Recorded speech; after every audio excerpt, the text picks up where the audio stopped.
बच्चा स्कूल जा भी रहा होता है,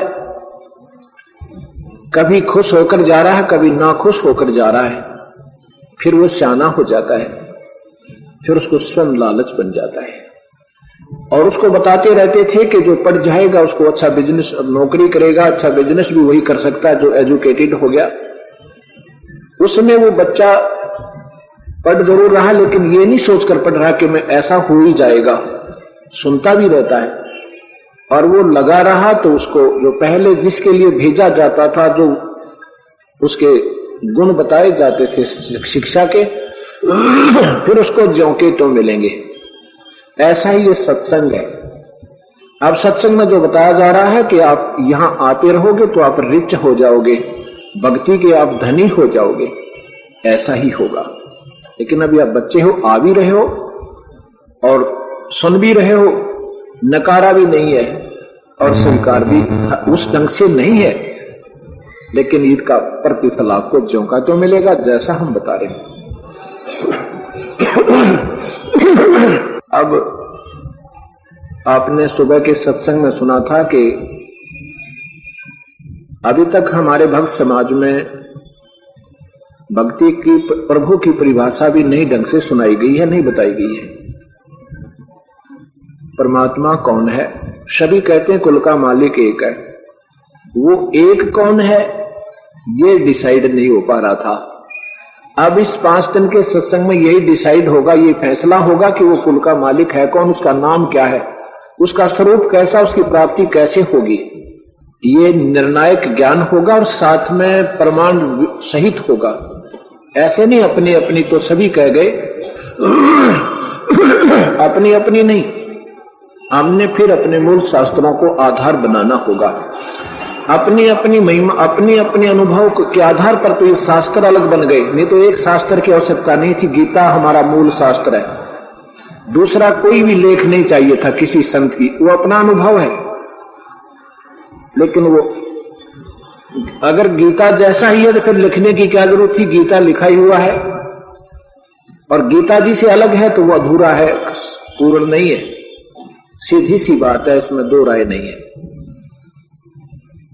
अब जैसे हमने यहां से रोहतक जाना हो, ये पहले ही आप किसी से पूछिए या किसी ने लिख रखे हैं, पर अपने सब रिकॉर्ड में है रेलवे वाले में, कि दिल्ली से चलेंगे तो फिर कौन सा स्टेशन आएगा, नांगलोई आएगा, घेवरा आएगा, फिर सांपला, बहादुरगढ़ आएगा, फिर सांपला आएगा, फिर कलावड़ आएगा, रोहतक आएगा। ये पहले लिखे हुए थे और किसी ने अलग से लिख रखे हैं, वो अधूरे को अधूरे लिख रखे हैं, तो लिखने की आवश्यकता ही नहीं थी, वो तो अधूरे हैं, पूरे नहीं लिख रखे उसने। अगर और लिखने की आवश्यकता क्या थी, वो ऐसे ही एज इट इज है, वो तो पहले प्रमाणित है ही हमारे पास। अब किसी ने सांपले तक तो ठीक बता दिया, आगे लिख दिया खरड़ की तरफ, वहां तो कोई रेलवे लाइन भी नहीं है। ऐसे इन संतों ने कुछ तो ठीक बताया, फिर आगे गलत कर दिया, जो गीता से नहीं मिलता, जो वेदों से नहीं मिलता। तो इसलिए वो मार्गदर्शन उनका अधूरा है, क्योंकि वो इससे नहीं मिल रहा, हमारे मूल शास्त्र से, वेदों से नहीं मिल रहा। इसलिए वो उपनिषद अधूरे हैं, पूरे नहीं है। उपनिषद क्या चीज होती है? किसी संत विशेष की, ऋषि विशेष की अपनी सोच, अपना अनुभव उसने लिख दिया, और हमारे लिए तो पहाड़ हो गया, क्योंकि हमने उतना भी अनुभव नहीं जितना उसने किया। ऐसा ही ऋग्वेद के मंडल नंबर 10 के सूक्त नंबर 90 में लिखा है कि इन आने वाले समय में ये भक्ति कैसे बिगड़ती है कि अपनी अपनी सोच के अलग अलग शास्त्र बन जाते हैं, और जो मूल शास्त्र वेद से नहीं मिलते होते। इसलिए भक्ति बिगड़ती बिगड़ती कहां पहुंच जाएगी? वो पितृ पूजा पर पहुंच जाती है, और कोई भूत पूजा पर, कोई देव पूजा पर, व्यक्ति विशेष की दी हुई उस अधूरेपन पर, फिर इससे वो सभी विनाश को प्राप्त होने शुरू हो जाते हैं भक्तजन। ऐसा वेद बता रहा है, वेद में भगवान पहले बता रहा है, और ऐसा ही होता जा रहा है। अब जैसे किसी महापुरुष ने वेदों को मूल मानकर और अपना शास्त्र बना दिया, वेदों को सही माना है, वेद ठीक है, और स्वयं उनके विरुद्ध लिख दिया कि परमात्मा निराकार में है, और वेद बताते हैं परमात्मा आकार में है। उसका कबीर नाम है, वो कबीर देव है। और कबीर परमेश्वर ये काशी में जो आया था जुलाहा, ये वही है। लेकिन अब ये हमारी बुद्धि काम नहीं करती, क्योंकि हमने लाल देखा नहीं, सुना है। और लाल एक इतना होता है, छोटा सा पत्थर, चमकीला सा, और कोई आपको दिखा के कहे कि ये देखो ये 9 करोड़ रुपए का है, आप नहीं मान सकते। लाल तो है पर ये नहीं है। और कैसा है? वो तो और ही होता है। और कैसा होता देखा तुमने नहीं, कोई बता रहा है उसकी तुम मान नहीं रहे, तो बताओ क्या फैसला हो? और नहीं आप मान रहे तो इसकी कीमत करके देखो, दिखाओ किसी पारखू से, देखो कीमत है कि नहीं है इसकी। कीमत इतनी है, वो लाल यही है।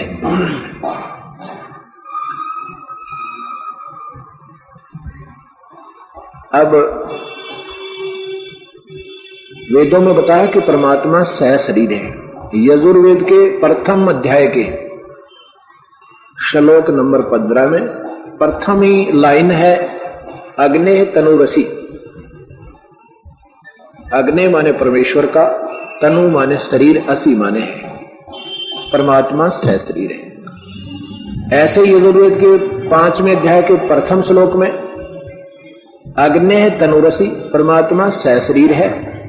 विष्णुवे तवा सोमस्य तनुरसी। विष्णु का अर्थ होता है पूर्ण पालन करता, पालन करता। ये जो यहां जिस विष्णु को हम विष्णु मानते हैं, ये चतुर्भुजी भगवान, ये ज्योत निरंजन के पुत्र दुर्गा से उत्पन्न है। ये अभी तक हमारे भगत समाज में, विशेषकर हिंदू समाज समझो, जो कि मूल शास्त्रों से संबंधित है, पुराणों को सही मानता है, इनको भी इन महापुरुषों ने ये नहीं बताया कि ब्रह्मा विष्णु में इसके माता पिता, देवी भागवत में लिखा हुआ है, विष्णु पुराण में, शिव पुराण में लिखा हुआ है।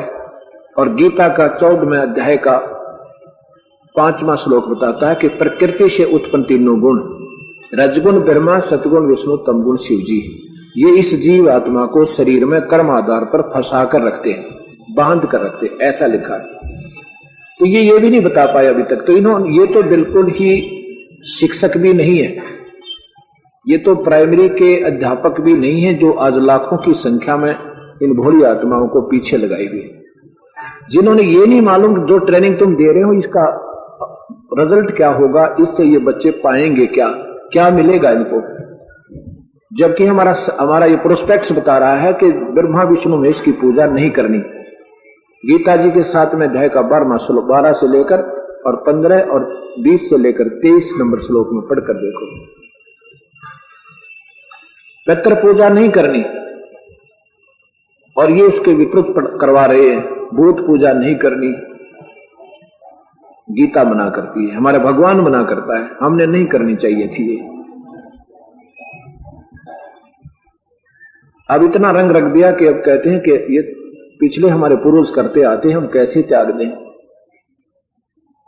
अब वो पिछले बेचारे भोली आत्मा थी हमारे पूर्वज, और जैसे गुरु लोग बताया करते थे उसको सत्य मानते थे, और उसी के आधार पर उनकी पूजाएं शुरू कर दी।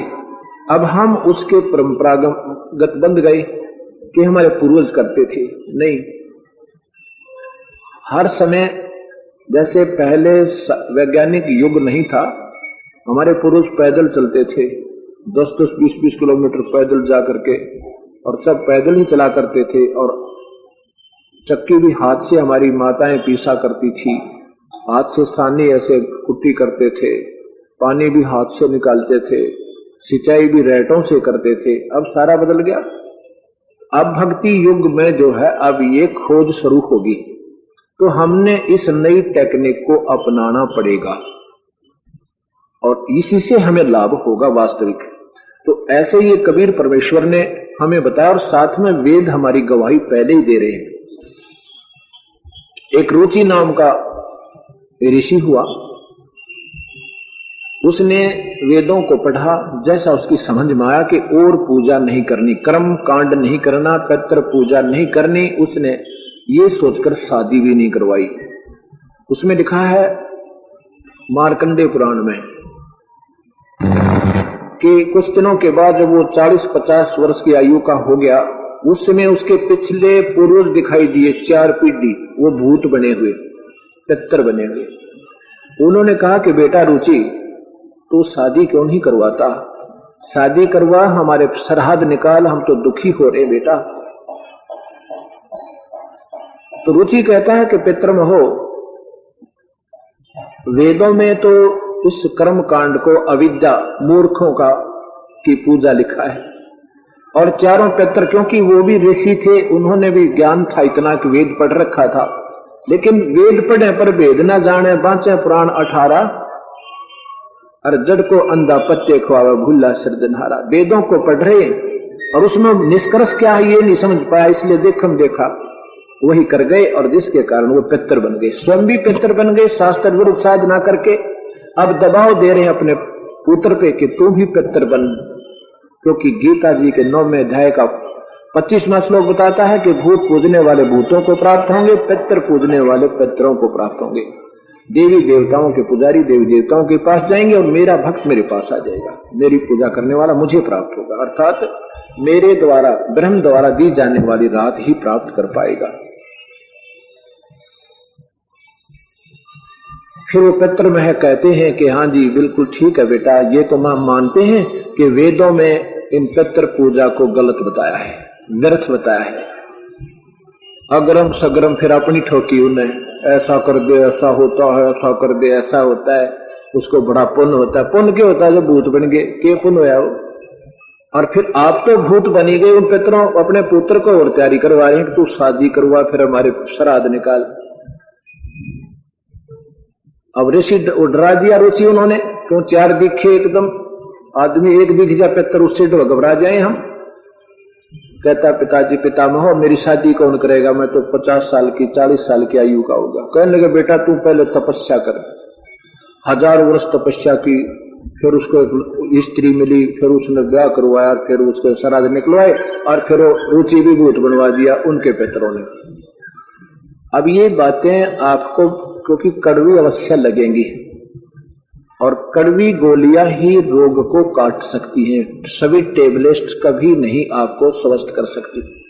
हमारे भगत समाज में एक ये रोग लग गया, शास्त्र विरुद्ध साधना का, जिससे ये फोड़ा पक गया, और पके हुए फोड़े पर सर्जन जो है ना, उसको जो जख्म हो गया है और ये संत जन पट्टी बांध रहे हैं, ऊपर ही उसका मवाद नहीं निकाल दे, इस डर से कि कहीं ये नाराज ना हो जाए और कल ड्रेसिंग करवाने ना आवे, तुम्हारी 10 रुपए ना मिले।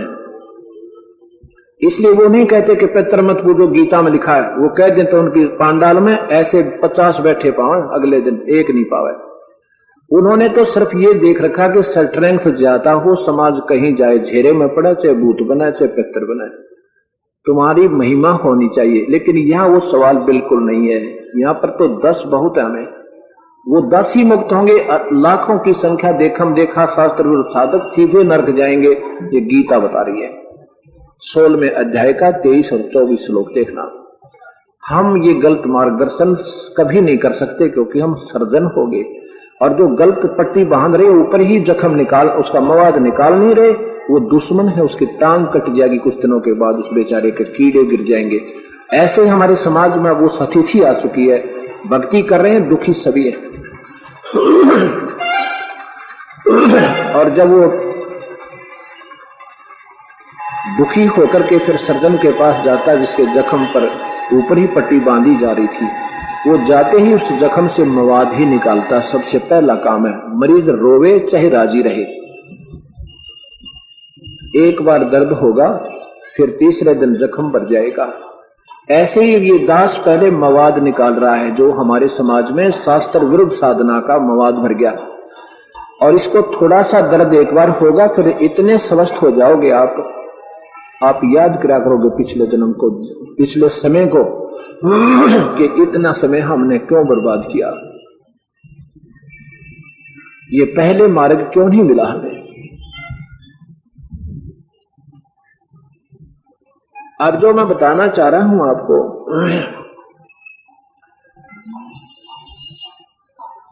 परमात्मा कौन है, कैसा है, हमारे शास्त्रों में पहले ही प्रमाण है। चारों ही पवित्र धर्मों के पवित्र शास्त्रों में, मूल शास्त्रों में, मूल शास्त्र हम सभी का प्रथम तो वेद है। वेद हम सभी के लिए मान्य है, चाहे हिंदू है, मुसलमान, सिख या ईसाई है। क्योंकि वेद उसमें रचे गए थे जब ना कोई मजहब था, ना कोई धर्म था, कुछ नहीं था। हम केवल ना हिंदू थे, ना मुसलमान, ना सिख, ना ईसाई, केवल शास्त्र अनुकूल साधक आर्य लोग हुआ करते थे। आर्य मीन श्रेष्ठ विधिवत साधक को आर्य कहते हैं। उसके बाद हिंदू धर्म बना। हिंदू धर्म के लिए गीता जी सर्वोच्च शास्त्र है। उसके बाद जब हिंदू धर्म में त्रुटियां, हिंदू धर्म कैसा था कि बीड़ी, शराब, मांस, तंबाकू कोई छूता भी नहीं था। इसलिए पवित्र एक व्यवस्था बनाई जाती है किसी संत ऋषि विशेष के द्वारा, जिसमें कोई त्रुटि नहीं होती, शास्त्र अनुकूल साधना पर उसको आधारित किया जाता है। तो वेदों के अनुसार साधना करने वालों को, गीता के अनुसार साधना करने वालों को हिंदू कहा जाने लगा और सभी बुराइयों से दूर रहे। हिंदू धर्म में फिर कर्मकांडी लोगों ने इसमें इतनी व्यवस्था बिगाड़ दी, कोई कदम रखे तो भी तुम्हें नुकसान हो गया, इधर मुंह करके पेशाब कर दिया तुझे पाप लग गया, इधर हाथ कर दिया तूने, इधर सर करके सो गया तुझे ऐसे पाप लग गया। ऐसी फांसी गाल दी कि दुखी हो गए लोग। इधर दिशाशूल है, इधर नहीं जाना, आज ग्रह चढ़ गया, आज राहु का नंबर है, कल केतु आएगा तेरे ऊपर। वो डरा डरा कर उनकी घिघी बांध दी। फिर उसमें त्रुटियां आ गई। उसके बाद फिर ईसाई वो आदम जी का उत्थान हुआ, आदम जी उत्पन्न हुए। उसी परंपरा में आगे चल के ईसा जी एक महान आत्मा, जिन्होंने उस बिगड़ी हुई सतिथि को जो पीछे उसी मजहब में बिगड़ गई थी, उसको फिर एक परमात्मा पर आधारित करने की चेष्टा की। उसी परंपरा में आगे आकर के हजरत मोहम्मद जी, जिन्होंने मुसलमान धर्म की व्यवस्था की। हजरत ईसा साहिब ने, ईसा मसीह जी ने एक ऐसा स्वच्छ समाज बनाया, बीड़ी, शराब, मांस, तंबाकू बिल्कुल बंद करवा दिया था, अन्य पूजाएं बंद करवा दी थी, केवल एक परमेश्वर पर आश्रित किया था। उन्होंने एक परमेश्वर, इस ब्रह्म को, अव्यक्त को, काल को ही मान लिया। जैसे पहले ऋषि इस ब्रह्म तक की पूर्ण भगवान मान करके और पूजाएं किया करते थे। उसके बाद फिर ईसाई धर्म में भी त्रुटियां का ढेर हो गया। फिर हजरत मोहम्मद जी ने एक स्वच्छ समाज बनाया, उसका नाम मुसलमान रखा। उसमें बीड़ी, शराब, मांस, तंबाकू छूते नहीं थे, ब्याज तक नहीं लेते थे। इतनी पुण्य आत्मा बनाई थी। 1,80,000 हजरत मोहम्मद जी के अनुयायी हो गए थे। उन्होंने कभी मांस को छुआ नहीं, किसी की बुराई नहीं की, दृष्टि भी गलत नहीं रखा किसी की तरफ। और अब इतना बिगड़ गया ये धर्म कि मांस खाना तो हलवा पूरी बना रखी है। जबकि गरीबदास जी कहते हैं कि अरस कुरस पर अल्लाह तकत पर खालिक बिन नहीं खाली, वो पैगंबर पाक पुरुष थे साहिब के अब्दाली।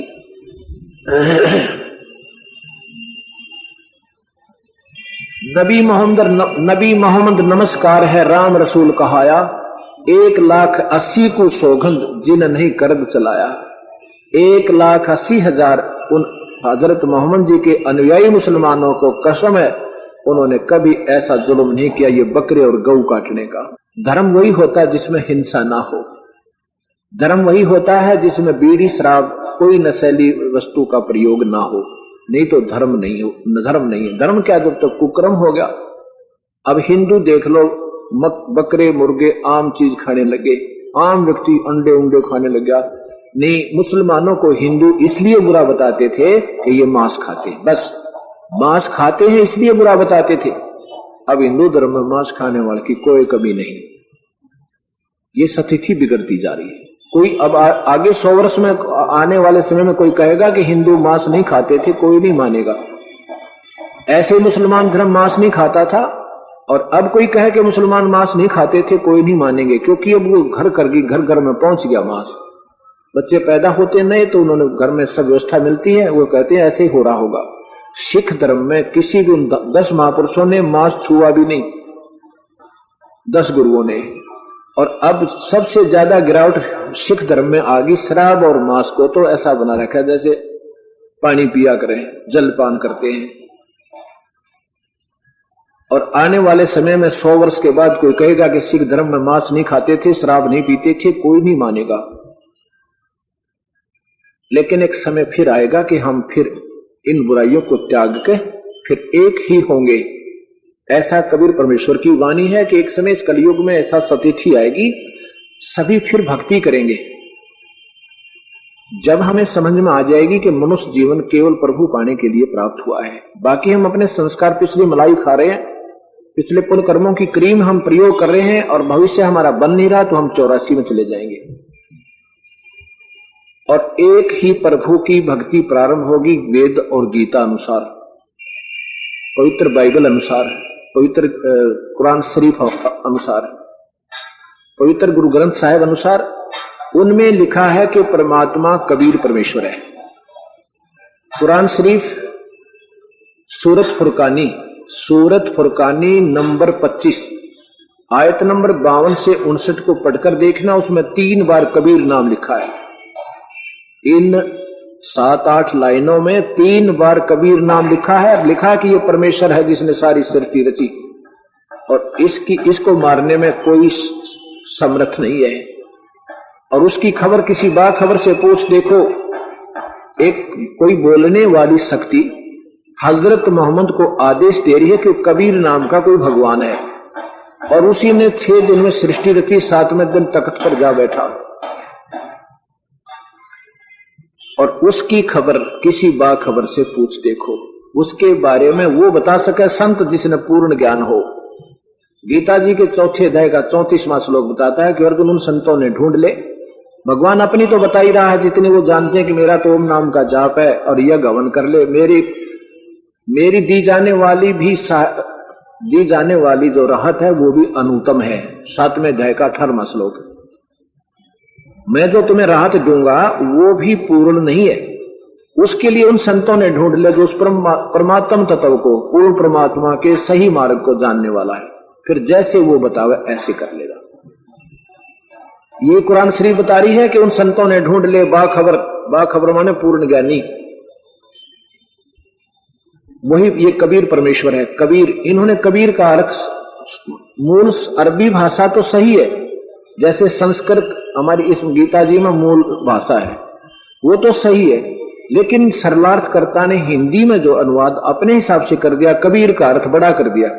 इन्होंने वेदों के सरलार्थकर्ताओं ने कबीर का अर्थ सर्वज्ञ, सृष्टि रचनहार, सर्वशक्तिमान ऐसे करके छोड़ दिया, जबकि वहां कबीर का अर्थ कबीर ही लिख देना था। वो कबीर परमात्मा है। अब जैसे कोई दूध की महिमा गावे कि सफेद है, पेय पदार्थ है, पीने योग्य है, सबने पीना चाहिए, पौष्टिक आहार है, और उसमें लिखा कि वो दूध है। दूध ना लिखकर कह दे वो सफेद है, बताओ उस चीज ने के ढूंढा भाई, कहां वो सफेद क्या चीज है? वो नाम लिखना पड़ेगा कि वो दूध है जिसके मैं गुण गा रहा हूं। ऐसे ही कुरान इसमें वेदों में लिखा कि वो कबीर देव है, कबीर परमेश्वर है। देव माने परमेश्वर, कबीर माने कबीर। हम कबीर कह देते हैं, वो कबीर है, लिखा उसमें कबीर। जैसे हम वाल्मीकि बोलते हैं और लिखा जाता है वाल्मीकि। हम वेद कहते हैं, हम अमूमन आपने हमारे प्रवचन सुने होंगे, हम वेद बोलते हैं और लिखे हैं वेद, वास्तव में को वेद लिखा जाता है। ऐसे ये बोली जो हमारे पहले अनएजुकेटेड हमारे पूर्वज थे, वो वह को वह ही बोलते थे ज्यादातर। तो वैसे फिर लिखना आरंभ कर दिया देसी भाषा में, अपने भाषाओं में। ऐसे पंजाबी में वह को वह बोलते हैं। जैसे गुरु नानक देव जी की वाणी में विचार की जगह विचार बोला जाता है, ऐसे ही वैसे वह हम बोलने लगे, लेकिन वो वही है।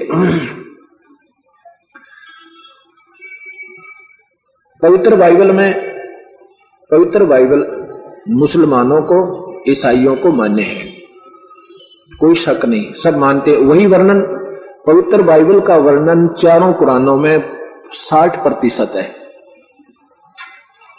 60% उसका पवित्र बाइबल का ही इन चारों कुरानों में 60% विवरण है और सब मानते हैं आदम से हमारी उत्पत्ति हुई, आदम जी हमारे पूज्य हैं। मुसलमान भी यही मानते हैं, ईसाई भी यही मानते हैं। आदम